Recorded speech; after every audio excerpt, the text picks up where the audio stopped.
Hello friends. इस video में हम आपको बताने वाले हैं कि जो सर्कुलर कंपार्टमेंट एग्ज़ाम्स के रिगार्डिंग सीबीएसई ने जारी किया है, तो उसके अनुसार जो जितने भी स्कूल्स में जिन बच्चों की कंपार्टमेंट एग्ज़ाम आई है रेगुलर स्टूडेंट्स की, उनकी कंपार्टमेंट एग्ज़ाम की जो डेट है, जो अप्लाई करने की डेट है, वो 1 जून 2023 से शुरू हो गई है। और इसको हम परीक्षा संगम जो सीबीएसई की ऑफिशियल वेबसाइट है, उससे हम इसको भर सकते हैं, जिसका वीडियो बना चुका हूँ मैं आपके लिए। और उसका अगर आपको लिंक चाहिए तो आपको आई बटन में उसका लिंक हम दे देंगे। तो इसमें क्या है कि कुछ बातें नोट करने वाली बात है इस सर्कुलर में, कि आपको जितने ही बच्चे हैं जिनकी कंपार्टमेंट आई है उनको स्कूल आना चाहिए और स्कूल को अप्रोच करके बताना चाहिए कि वो कंपार्टमेंट एग्ज़ाम में अपीयर होना चाहते हैं। साथ ही साथ इस सर्कुलर में ये भी लिखा है कि जो स्कूल्स हैं उनको भी बच्चों से कांटेक्ट करना चाहिए जिनकी कंपार्टमेंट आई है, कि और उनसे कंफर्म करना चाहिए कि उनको इन्फॉर्म भी करना है, कंफर्म भी करना है कि उनको कंपार्टमेंट एग्ज़ाम देना है। तीसरा पॉइंट जो सी पॉइंट है बहुत इंपॉर्टेंट है। The school shall inform their candidates if declared pass but wish to improve their performance in the two subject in class 10। मतलब अगर बच्चों को भी इन्फॉर्म करना है कि केवल जो बच्चे पास हो गए हैं उनको भी दो सब्जेक्ट जो हैं उनके उसमें वो, अगर उनका वैलिड कॉम्बिनेशन बैठ रहा है, क्योंकि जो डेट शीट आई है उसमें एग्ज़ाम की डेट शीट को आप कंफर्म कर लें, उसके अनुसार वो दो सब्जेक्ट में क्लास 10th वाले बच्चे जो हैं वो इम्प्रूवमेंट एग्ज़ाम भी दे सकते हैं। और डी पॉइंट बहुत इंपॉर्टेंट है कि school should submit LOC for all students placed in the compartment category. वो कहते हैं कि जो स्कूल्स हैं वो सभी बच्चों की एलओसी जो है सबमिट करेंगे, अगर वो उनसे कांटेक्ट हुआ है या नहीं हुआ है। क्योंकि अगर एक बार आपने सबमिट कर दिया एलओसी तो दोबारा उसमें चेंज नहीं हो सकता, तो इसलिए फिर वो बच्चा जो है अगर बाद में आपको अप्रोच करता है तो फिर वो उस एग्ज़ाम से वंचित रह जाएगा, वो दे नहीं पाएगा। इसके बाद जो बाद में इसमें लिखा है कि कोई भी रिक्वेस्ट एंटरटेन नहीं की जाएगी अगर एक बार फॉर्म की डेट निकल गई तो। इसमें जो शेड्यूल आया हुआ है, अब तो डेट शीट भी जारी हो गई है, मैं आपको डेट शीट भी इसमें आपको दिखा दूंगा इस वीडियो में। सप्लीमेंट्री जो एग्ज़ाम क्लास 12th का है वो 17 तारीख को होगा, 17 जुलाई 2023 जो मंडे है। और 10th के जो एग्ज़ाम्स हैं वो 17 जुलाई से स्टार्ट होंगे, क्योंकि 10th में कंपार्टमेंट जो है बहुत सारे विषय हैं और एक ही विषय में कंपार्टमेंट नहीं आती, उसमें दो विषयों में आती है, तो इसलिए जो है उनके एग्ज़ाम जो कंपार्टमेंट के ज़्यादा दिन चलेंगे। तो इसलिए जो है उनकी डेट शीट सेपरेटली मैं आपको भी इस वीडियो में ही आपको मैं दिखा दूंगा। इसके बाद देखिए आप एलिजिबिलिटी क्राइटेरिया क्या है क्लास 12th के लिए। वो सभी एलिजिबल है जिनकी एक सब्जेक्ट में कंपार्टमेंट आई है, ठीक है, वो सभी के सब जो है वो कंपार्टमेंट दे सकते हैं। पर जो रेगुलर स्टूडेंट्स हैं who appeared in board exam 2023 through schools affiliated to the board with 6 subject, जिन बच्चों ने 6 सब्जेक्ट लिए हैं और उनकी कंपार्टमेंट दो विषय में आई है, तो वो किसी दोनों में से एक ही विषय में कंपार्टमेंट दे सकते हैं, दोनों विषयों में कंपार्टमेंट नहीं देंगे अगर ऐसा केस है जहाँ 6 सब्जेक्ट्स हैं। Regular students who appeared in 6 subjects in board examination and declared pass but could not clear one subject can appear in the failed subject under the improvement of the performance। अगर कोई बच्चा 6 subject ले रखे हैं उसने और 5 में पास हो गया तो क्योंकि वो पास तो डिक्लेयर हो गया, पर अगर उसका लगता है कि किसी विषय जिस विषय में फेल हो गया है उसमें वो इम्प्रूवमेंट दे सकता है। अब यहाँ बात बहुत सी इसमें क्वेरीज आ रही थी कि आखिर वो किस विषय में, अगर दो विषय में फेल है बच्चा तो किस विषय में कंपार्टमेंट देगा। तो इसमें बहुत क्लियर रूल है कि उस विषय में उसे कंपार्टमेंट देनी चाहिए जिससे कि उसका सब्जेक्ट कॉम्बिनेशन नहीं बिगड़ रहा हो।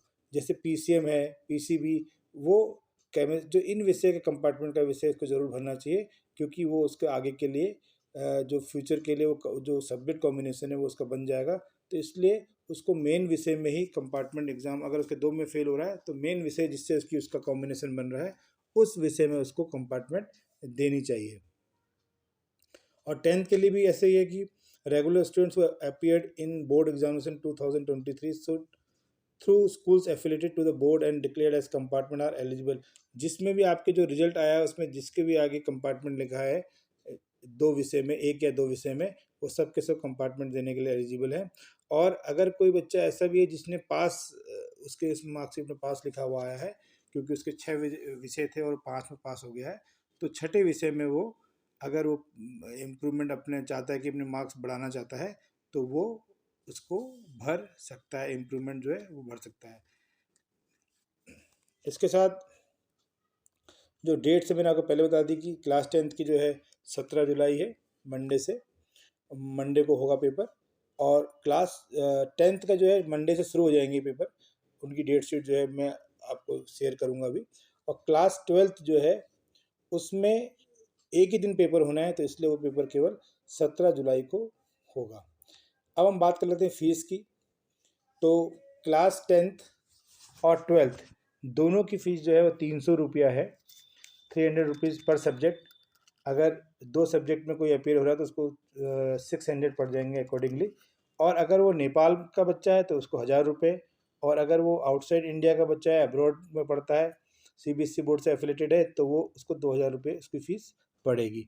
पर यहाँ पर बात ध्यान देने वाली है कि जो लास्ट डेट है LOC की सबमिशन की, जो जो आपको जो वीडियो मैंने आई लिंक पे शेयर किया है, किस प्रकार से हम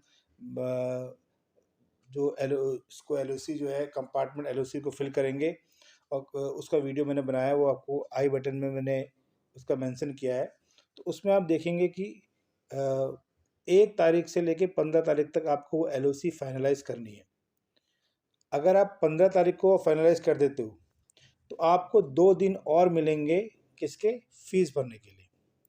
ठीक है, अगर आपको 15 जून को आप LOC फाइनल करते हो तो आप 17 जून तक आप फीस भर सकते हो। 17 तारीख तक आपको कोई लेट फीस नहीं लगेगी, अर्थात आपको 2 दिन, जब आप फाइनलाइज करोगे लिस्ट को, उसके 2 दिन आपको मिलेंगे, जिससे कि आप अपना LOC फाइनलाइज कर लो। अगर आपकी लेट फीस से आप भर रहे हो, तो लेट फीस अगर आपने 15 तक आपने अपनी LOC फाइनलाइज नहीं की, तो आपको 200 रुपये, 2000 रुपये का जो है, मुझे जो फीस तो है ही, उसके साथ 2000 रुपये की आपको लेट फीस भी लगेगी। तो इस प्रकार से फिर आपको वो लेट फी, अगर आप कोई इस फॉर्म भरने से रह गए हैं, अप्लाई करने से रह गए हैं, तो 16 जून और 17 जून 2 दिन आपको लेट फीस के साथ भी मिलेंगे।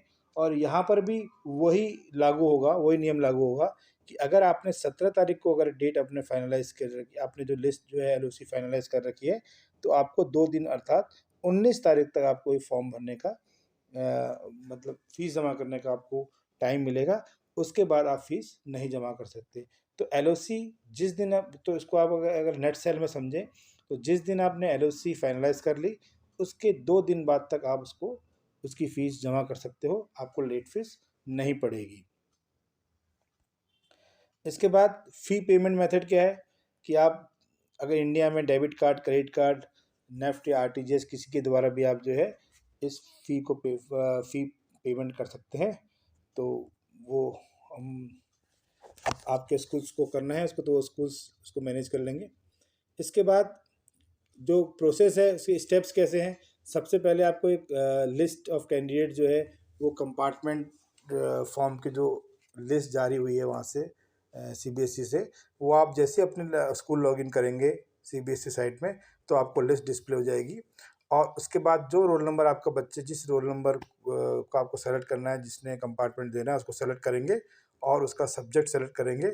और जब आप उसको फाइनलाइज कर दोगे तो एक एप्लीकेशन ID जनरेट हो जाएगी। उस एप्लीकेशन ID से ही आप फ़ी सबमिट करोगे। फ़ी सबमिट करते वक्त ऑनलाइन में आपको वो एप्लीकेशन ID ज़रूर मेंशन करनी पड़ेगी, अर्थात उसमें आप सेलेक्ट कर लोगे वो एप्लीकेशन ID, और जितनी भी फ़ीस आपकी होती है उसको आप जमा कर दोगे। और उसके बाद जब आपने फ़ीस भी जमा कर दी, तो उसके बाद फाइनली एक लिस्ट निकलेगी, फाइनल लिस्ट, और उसको आप प्रिंसिपल से ऑथेंटिकेट करवा कर उस लिस्ट को अपने स्कूल में अपने रिकॉर्ड्स के लिए रख लोगे, और प्लस जो फीस आपने जमा की है उसका भी प्रूफ आप उसमें रख लोगे। अब आप देखेंगे इसमें जो एनेक्सर 5 है, इसमें सब्जेक्ट कॉम्बिनेशन दे रखा है। अब क्लास 12th में तो क्या है, क्योंकि आपको मालूम है इन सब, ये जो लिस्ट दे रखी, इन सब विषयों के कंपार्टमेंट एग्ज़ाम होंगे। तो इन्हीं विषयों में जो आपको विषय दे रखे क्लास 12th में, कितने 66 प्लस 82 सब्जेक्ट दे रखे, इनमें आप जो है कंपार्टमेंट दे सकते हो, और कंपार्टमेंट कब होगा? 17th को होगा।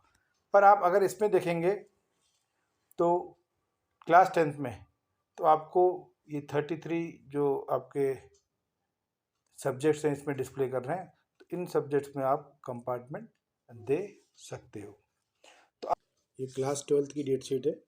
इसमें 17 जुलाई को ही 10:30 बजे से 1:30 बजे तक पेपर होना है, और जितने भी विषय हैं सबका पेपर एक ही दिन होना है।